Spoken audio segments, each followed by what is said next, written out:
Ration బియ్యం మాయం కేసులో మాజీ మంత్రి పేరి నాని సతీమణి జయసుధ పోలీసు విచారణ ముగిసింది. సుమారు 2.5 గంటల పాటు పోలీసు విచారణ సాగింది. రేషన్ బియ్యం మాయం కేసులో జయసుధ A1గా ఉన్నారు. న్యాయవాదుల సమక్షంలో జయసుధ విచారణ జరిగింది. ఇక దీనిపై మరింత సమాచారం మా కరెస్పాండెంట్ సంతోష్ ఫోన్ లైన్లో మరిన్ని వివరాలు అందించడానికి సిద్ధంగా ఉన్నారు. సంతోష్. Ravi, good evening. ఏదైతే మాజీ మంత్రి పేర్ని నాని సతీమణి పేర్ని జయసుధకి చెందినటువంటి గోడౌన్ లో రేషన్ బియ్యం మాయం కేసులో భాగంగా ఈ రోజు పోలీసులు ఆర్పేట పోలీసులు సిఐ యేసుబాబు సమక్షంలో అయితే గనక విచారణ కొనసాగిస్తా ఉన్నారు.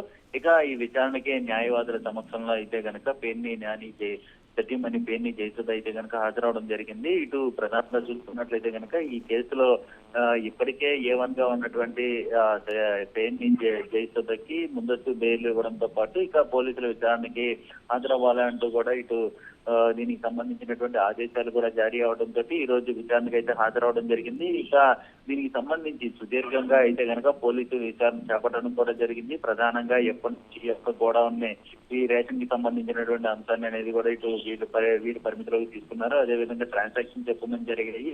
ఇంకా ఎవరెవరు ఉన్నారు, ఇలా కీలకంగా ఉన్నటువంటి వ్యవహారాలపై అయితే కనుక పూర్తి స్థాయిలో పోలీసులు విచారణ అనేది కూడా కొనసాగిస్తున్నారు. మరోవైపు చూసుకున్నట్లయితే కనుక తనకు ఆరోగ్యం సరిగా లేదు అంటూ కూడా ఇటు వైసీపీ కార్యకర్తలు అయితే కనుక స్టేషన్ బయట ఆందోళన చేపట్టడంతో అక్కడ ఉన్నటువంటి పోలీసు అధికారులు మాత్రం సద్దుమణి చేయడం అనే పరిస్థితులు కూడా కనబడ్డాయి. అదేవిధంగా న్యాయవాదులు సైతం కూడా తనకి ఆరోగ్యం బాగోలేనప్పుడు ఎంతసేపు ఈ విచారణ కొనసాగిస్తారు అంటూ కూడా ఈ యొక్క పోలీసులను అయితే కనుక అడగడం జరుగుతూ ఉంది. ఏదేమైనప్పటికీ చూసుకున్నట్లయితే కనుక ఈ విచారణ అనేది కూడా దాదాపు 2.5 నుంచి మొదలైనటువంటి ఈ యొక్క విచారణ ఇప్పటి వరకు కూడా కొనసాగుతున్నటువంటి పరిస్థితులు కూడా కనబడతా ఉన్నాయి. అంటే సుదీర్ఘంగా లోతైనటువంటి దర్యాప్తు అనేది కూడా కొనసాగుతుందని తెలుస్తా ఉంది. ప్రధానంగా A1గా ఉన్నటువంటి ఈ యొక్క పేర్ని జయసుధపై అయితే కనుక ప్రశ్నల వర్షం అయితే కనుక కురిపిస్తున్నటువంటి పరిస్థితులు కూడా కనబడతా ఉన్నాయి. ఏదేమైనప్పటికీ ఏ విధమైనటువంటి సమాధానాలు చెప్పారా అన్న దానిపై అయితే కనుక ఇంకా వేచి చూడాల్సిన పరిస్థితి అయితే ఉందని తెలుస్తా ఉంది. ఏదేమైనప్పటికీ ఇక న్యాయవాదులు పేర్ని జయసుధకి చెందినటువంటి న్యాయవాదులు ఏ విధంగా స్పందిస్తారా అన్న దానిపై అయితే కనుక మరికొద్ది సేపట్లో అయితే